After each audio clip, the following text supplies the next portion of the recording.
we talk about building racial harmony in this country. I don't think I'll see it in my lifetime. Can you predict in the near future or far future when we will ever have racial harmony? Oh yeah, in 30 years, white people will have found out that they have no choice but to get along with those who are different from themselves. I'm not willing. I'd love to wait, but I can't. At my age, I'm not going to be here in 30 years. But we could change this situation if we chose to. During the Second World War, we called the Japanese, and you'll pardon me, but this is what we called them: slant-eyed little yellow. We didn't say that about the Germans. After the war, we rebuilt Germany and Japan, and we get along beautifully with the Japanese. That was in 1945 that we finally won that war. How many years ago was that? Figure that out quickly. I'm not a math person, but... You're not a math person, but you know it wasn't that far. Right. And it didn't take 50 years for us to have peace with the Japanese and the Germans. Even though we dropped 2 atomic bombs on Japan. The Japanese hadn't killed 10 million people. Nowhere near that. We didn't drop any bombs on Germany, any atomic bombs on Germany. They were a different kind of people. We couldn't afford to do that. We killed how many Japanese people with 2 atomic bombs? And they forgave us. You want to talk about forgiveness? You want to talk about changing this thing? I cannot understand how Japanese people can stand the sight of any of us. And yet they do. I cannot understand why black people who have been subjected to the ugliness that they've been subjected to in this country can get up every morning and go to work among us and not be absolutely furious. And I don't understand why we allow white people to behave the way they do. I don't understand that. And my 3rd graders, after they'd gone through the exercise, couldn't understand it and wouldn't tolerate it. And when they went up to junior high, and a junior high teacher used the N-word, one of my former students said, "If you're going to use that word, I'm going to go out in the hall until you stop using it, because we don't use that word in this school." That was a 7th grader who told his teacher off. When we have enough students who are willing to confront people who are making racist, sexist, ageist, homophobic statements, we're going to be better off. We have got to stop tolerating the intolerable. If it's intolerable for my black cousins, and every black person on this earth is one of my cousins, if it's intolerable for them, it's intolerable for me. I will not tolerate it. I will not tolerate it. I am required not to tolerate that kind of treatment for the people who are related to me. And that's every person on the face of the earth. If your ignorance is such that you'll mistreat somebody because of your ignorance about the color of their skin, don't do it around me. Number 1, I've been threatened with death lots of times. Now I say, go for it, fool. My husband died 4 years ago. Being with him would not be a bad thing for me. Death is not the worst thing that can happen to you. Living a worthless, useless life is much worse than dying. What did that study show you? Oh, it showed me a lot of things. Number 1, it showed me that racism is a learned response. Nobody's born a bigot. You have to teach bigotry, and that's what we do in this country. I found out how it feels to be on the receiving end of racism because I'm blue-eyed, and the brown-eyed children were on the top in that first day. And I found out how it feels to be treated badly by people over whom you have power because of having the wrong color eyes. I found out how it feels to be subjected to unbelievable and unreal discrimination because of a physical characteristic over which I had no control. I thought I knew about racism. I thought I knew about child psychology. I knew nothing. All I knew was what I had learned in school. And what I had learned in school was not education. What I got in school wasn't education. It was indoctrination.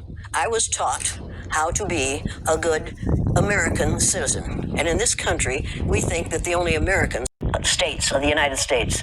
Americans are everybody from the very north tip of Canada to the very southern tip of South America. But we, in our arrogance, say that we are the only Americans. If you're really going to keep this America to Americans, we don't dare build a wall on the southern border of the United States, because those people, those brown-skinned people that are going to come across that border are Americans. Now, we'd better choose our language, or as people moved farther and farther from the equator, their bodies produced less and less melanin, so their hair, their skin, and their eyes got lighter. As they moved into the east, they ate a lot of fish and a lot of vegetables, so their skin took on a different tone. I found that out when I was raising little kids. My husband worked in a supermarket. He was the head of the produce department, and they had lots of oranges that they couldn't sell, so he'd bring them home, and I was feeding my kids orange juice like you never saw in your life.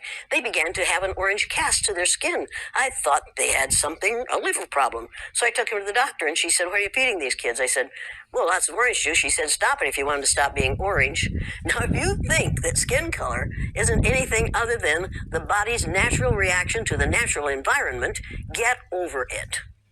So, if all white people are racist, according to you, can they be reprogrammed? Of course they can. Of course they can. Of course they can be. It's called education. I'm an educator. The word educator comes from the root duck deuce, which means lead, the prefix e, which means out, the suffix ate, which means the act of, and the suffix or, which means one who does.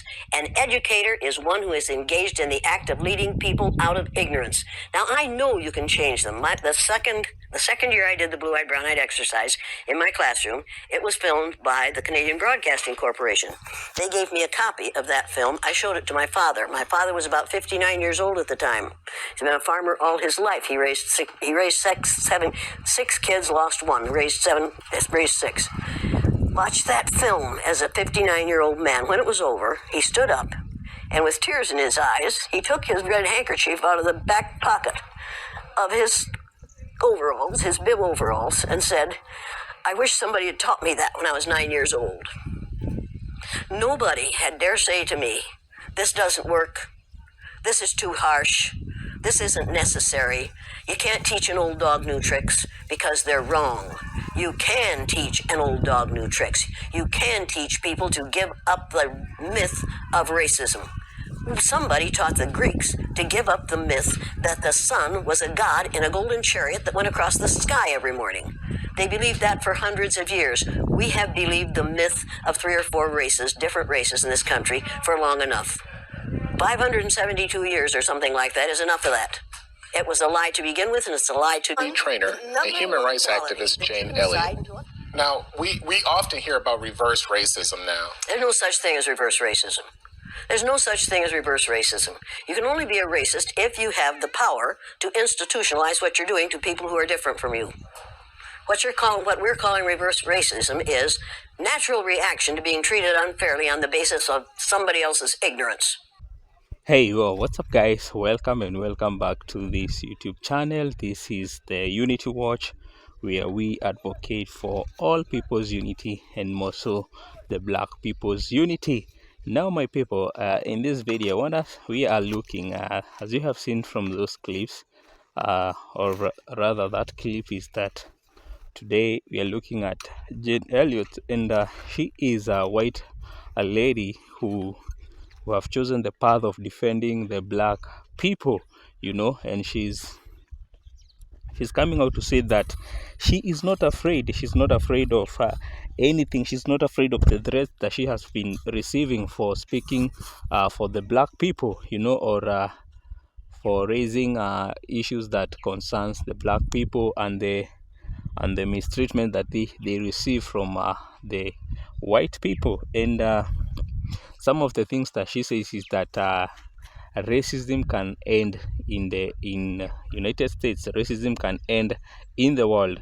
It is just a matter of people that tries to educate others on on avoiding it, because she believes that if the